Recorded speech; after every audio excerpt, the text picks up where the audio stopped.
1944 to 2014. Pinangunahan ni Douglas MacArthur. Kasama niya ang paglapag si Rio Osmeña.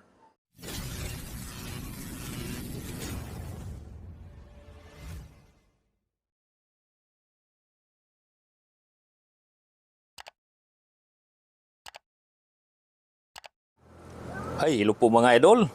Magandang araw po sa atin lahat o umaga. At mayroon na naman akong isi-share sa inyo isang piso coin na Liti Gold ni MacArthur. Saka itong 5 piso coin na Nara at iba pa.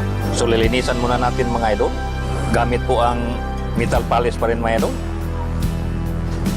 para maging bago tingnan.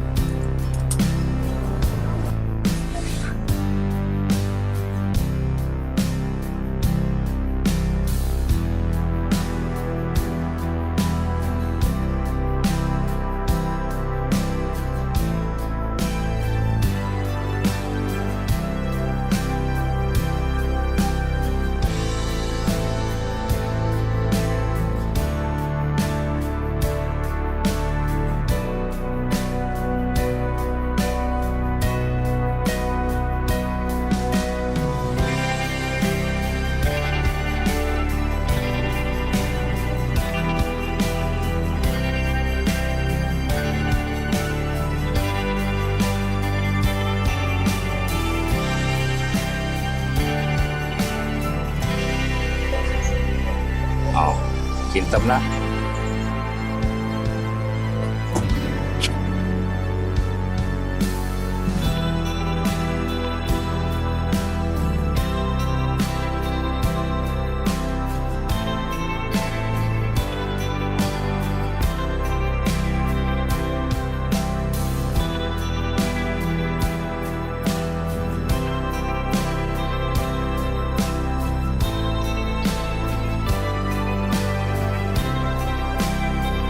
Ito mga idol, malinis na po. Tapos na po paglinis itong Liti Gold na kay MacArthur. Idols. So ito na naman ang lininisan ko, itong Nara.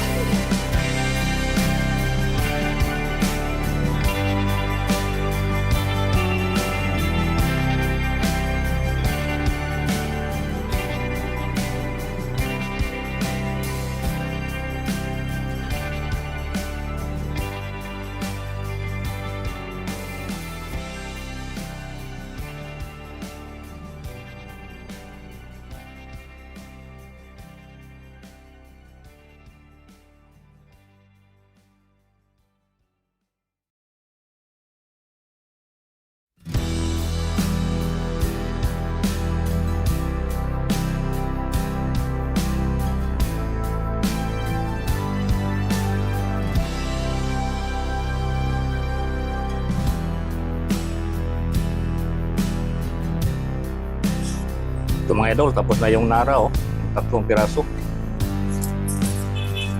Bago na tingnan. Ito mga idol, tapos ko na paglilinis, nilipat ko na dito sa lagayan, plastic.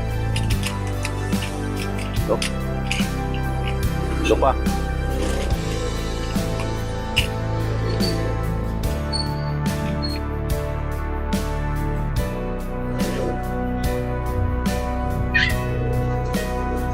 Ito yung mga idol ang piso Liti Gold Landing. Commemorative coin ay inilabas ng Bangko Sentral ng Pilipinas noong December 22, 2014 upang gunitain ang ika-70 anibersaryo ng Liti Gold Landing 1944 to 2014. Ang barya ay legal tender na maaaring gamitin sa pang-araw-araw at transaksyon. Ngunit ginagawa rin ito bilang paggunita sa isang mahalagang pangyayari sa kasaysayan ng Pilipinas.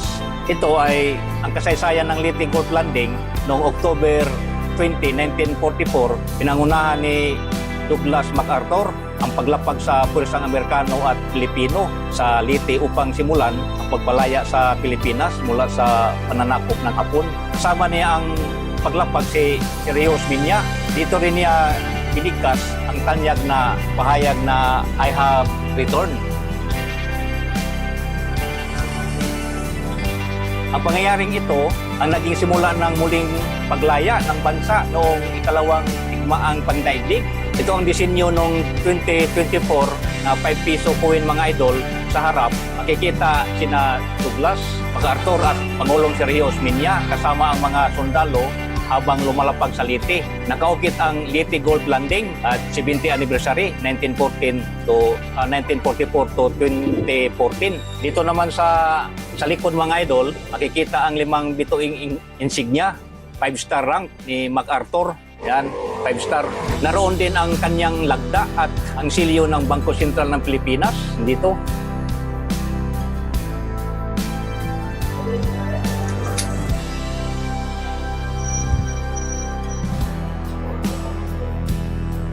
Ilang mahalagang kalaman, taon ng paglabas, 2014, halaga 5 piso. Ang ori nito mga idol ng circulation, commemorative coin, maaaring gamitin bilang pambayad, composition, nickel brass. Ang diametro niya mga idol ay nasa 27 mm.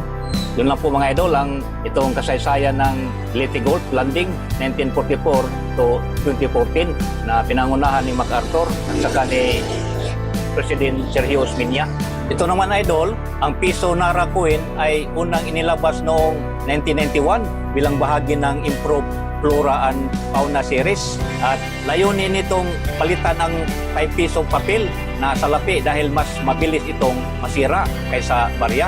Ang disenyo nito mga idol sa harap, larawan ni Emilio Aguinaldo. Yan, ang unang Pangulo ng Republika ng Pilipinas. Nakasulat ang Republika ng Pilipinas at ang taon ng pag-imprinta. Yan mga idol, 1991, nakalagay dyan. At dito naman sa likod, makikita ang Nara, Pterocarpus indicus, ang pambansang puno ng Pilipinas. Yan, malinaw mga idol. Nakasulat ang 5 piso at ang siyentipikong pangalan ng Nara na Pterocarpus indicus. Yan, Pterocarpus indicus dito sa baba.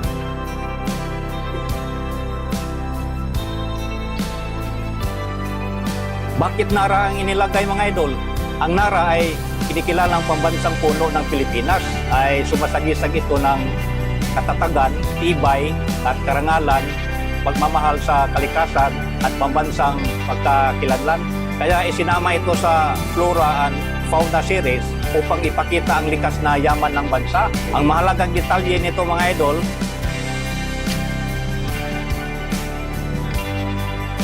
itong taon ng paglabas, 1991 to 1994. Ang halaga nito mga idol ay 5 piso. Ang composition, nickel brass. At ang ori niya mga idol ay regular na circulating coin na demonetize noong Enero 2, 1998 nang papalitan ng mas bagong serye ng mga barya. Ito po ang istorya niya mga idol, itong Nara. Ito naman mga idol, itong 5 piso coin no, may 2002 sa harap at sa likod naman ay 1993. Itong 1993. Yan. At dito sa harap, yan. Ito 2002. Ito ay taon kung kailan ginawa, minted ang barya. Ito namang 1993 sa likod, ito ang taon ng pagkakatatag ng Bangko Sentral ng Pilipinas o BSP sa ilalim ng Republic Act number 7653. Kaya ang 1993 ay nakalagay sa likod, ito 1993 ay nakalagay sa likod na lahat ng 5 piso BSP coin ng seryeng ito kahit iba-iba ang taon ng paggawa sa harap. Ang kasaysayan nito mga idol sa 5 piso 2002, bahagi ito ng BSP coin series na inilabas mula 1995 hanggang 2017. Sa harap ay larawan ni Emilio Aguinaldo, yan mga idol.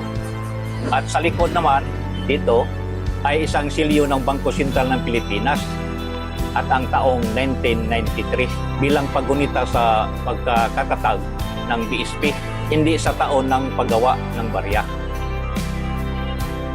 Kaya kung ang barya mo ay may 2002 mga idol, ito sa harap, at sa likod 1993, normal at tunay ang disenyo nito.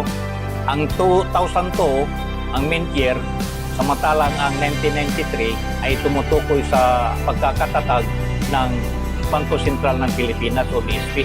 Yan po mga idol.